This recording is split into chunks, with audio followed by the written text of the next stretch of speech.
Guess who's back? It's me. To my two viewers still watching, welcome back, welcome back. My name is Tanay and I'm a senior in high school. I used to upload Roblox videos on this channel in like 7th grade, so that was like 5 years ago. Now look at me, I'm rocking the Cooler Master headphones and I got my Blahaj in the background. I don't know if you can see it, but this time I'm back to give advice on college admissions for my Indian brothers and sisters or just other people in general too, like international students. This is because I just recently wrote my SAT, that is on like August 24th, and I got my scores 2 weeks ago. And I got a drum roll, please, a 1510.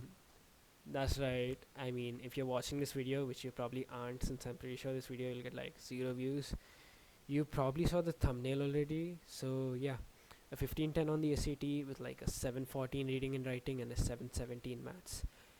It's like a pretty good score for someone who studied only for a good month or so, and in this video I'm gonna tell you how exactly I did it.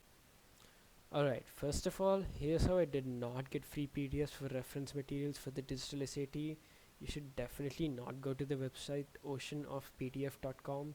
You should definitely not search for all the reference materials you're gonna need. I'm talking about your Erika Meltzers, your Princeton Reviews, your College Pandas, your Barron's, etc. etc. Because that's like, I don't know if that's legal or not, and you definitely shouldn't be doing something illegal, right, guys?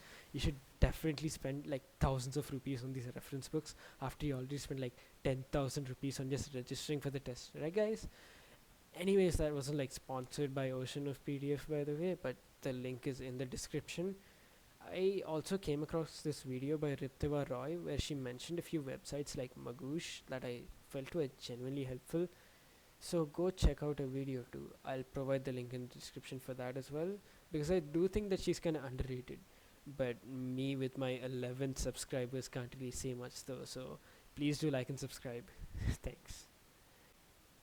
Oh yeah, and one more thing, and the link to a Google Drive that Riptiva provided in the comments of a video, I found these, or at least the digital version of these.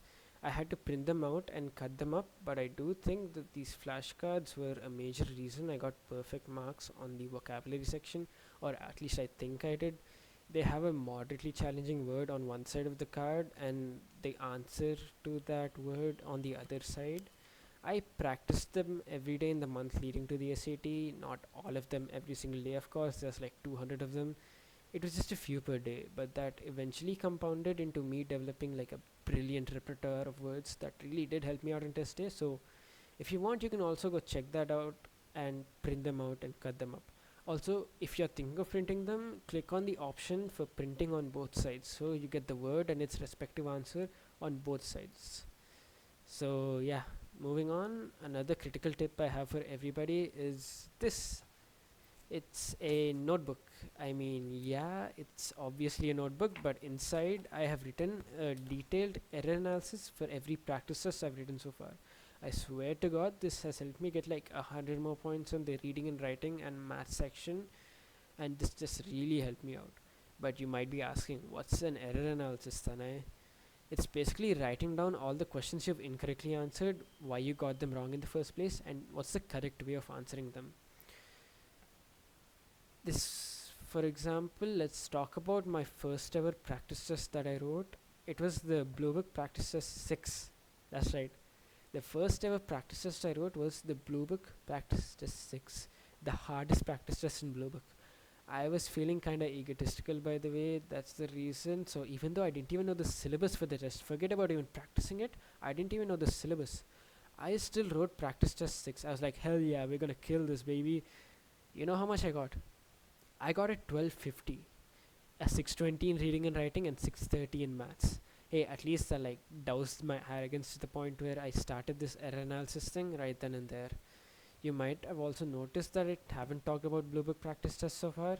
That is because you probably already know about them, and for the people who don't, there's an app called Blue Book where you take the official digital SAT on test day.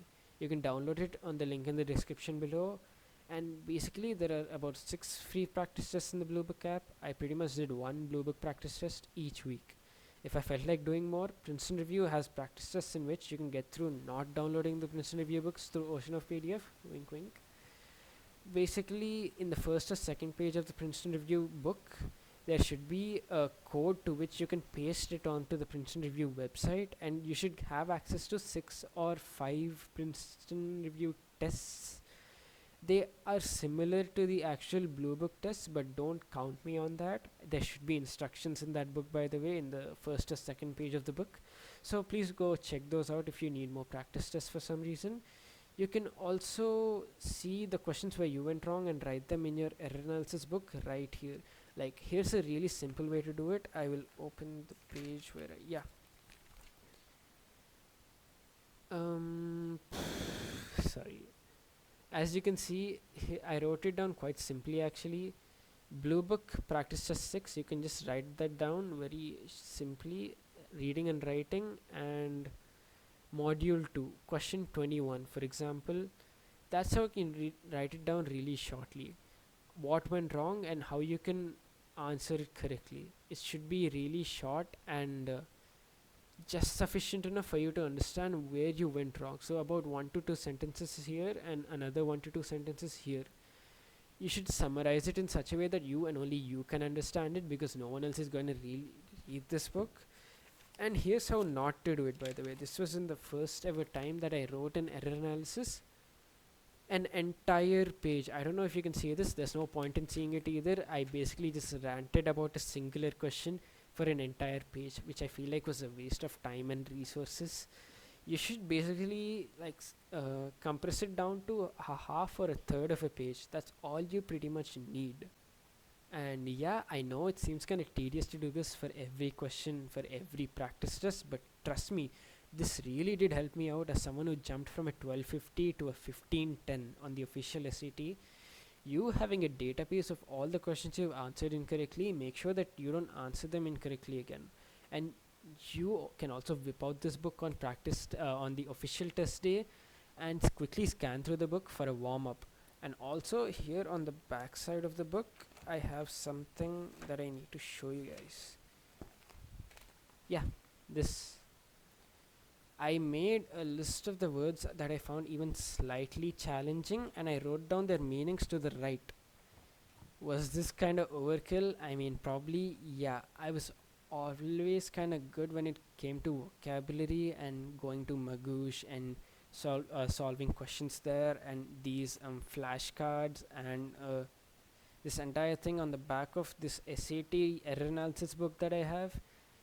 Probably overkill, yeah. I should have probably spent more time on conclusion or main idea type questions, where since that's where I went wrong on the official test, but like, I digress. For the other parts of the reading and writing section, I mainly studied the Critical Reader's book on grammar and reading by Erika Meltzer. Let me show you for a sec. Yeah. Here. These are the PDF for the Erika Meltzer books, which I definitely did not get through oceanofpdf.com. And if you don't know who Erika Meltzer is, she is considered the queen of reading and writing for the SAT, because she got an 800 herself on this section. And her books are really, really helpful if you want to know how you can deconstruct questions and answer them really quickly, and also understand how to solve them in the first place so that you don't get stuck on questions. For the maths section, I only did use Khan Academy because like I already learned most of the syllabus in school. And let me be honest here, to all the Indians watching this video, which I don't know how many are watching, but like seriously, there ain't much that you gotta learn that you already didn't learn in school, man. You probably already did forget about them, but that's an entirely different topic. If you feel like you didn't learn a topic though, you can always check out Khan Academy and go through the beginning, intermediate, and then advanced section respectively, consecutively. If you feel like you didn't learn a topic though, check out Khan Academy. It's like the easiest and simplest way you can learn the entirety of the maths part of the SAT in the order of beginner, intermediate, and then advanced. If you want to practice more on a particular topic in the SAT maths, go check out College Panda's book on SAT math by Nilsson Fu. And this should be more than enough for the maths section for any Asian writing the test. I should say that I didn't really use Princeton Review, Barron's, or any other reference books apart from the ones I listed before. I feel like the books I recommended before really cut the fluff out so you can maximize your efficiency. I have seen people recommending John Chung's book for math personally, but I haven't found it to be that helpful. If it's different for you guys, then feel free to use it. I'm not gonna stop you. Apart from that, I don't really have anything else to say. This should be enough to score a 15-10 or more. If you feel like you got something to say, please do in the comment section down below. Thank you all so much for watching. This is my first video back, and any advice you can please give it down in the comment section down below. And good luck for your SAT, guys, and wish me luck as well, because I'm also writing for the October test, which is next month. I gotta go for that 1550, which is why I'm writing it. And to all the viewers still watching, which is probably zero, I'm incredibly grateful for you guys. Incredibly grateful. Sorry. And if you could subscribe as well, that would help me out so much.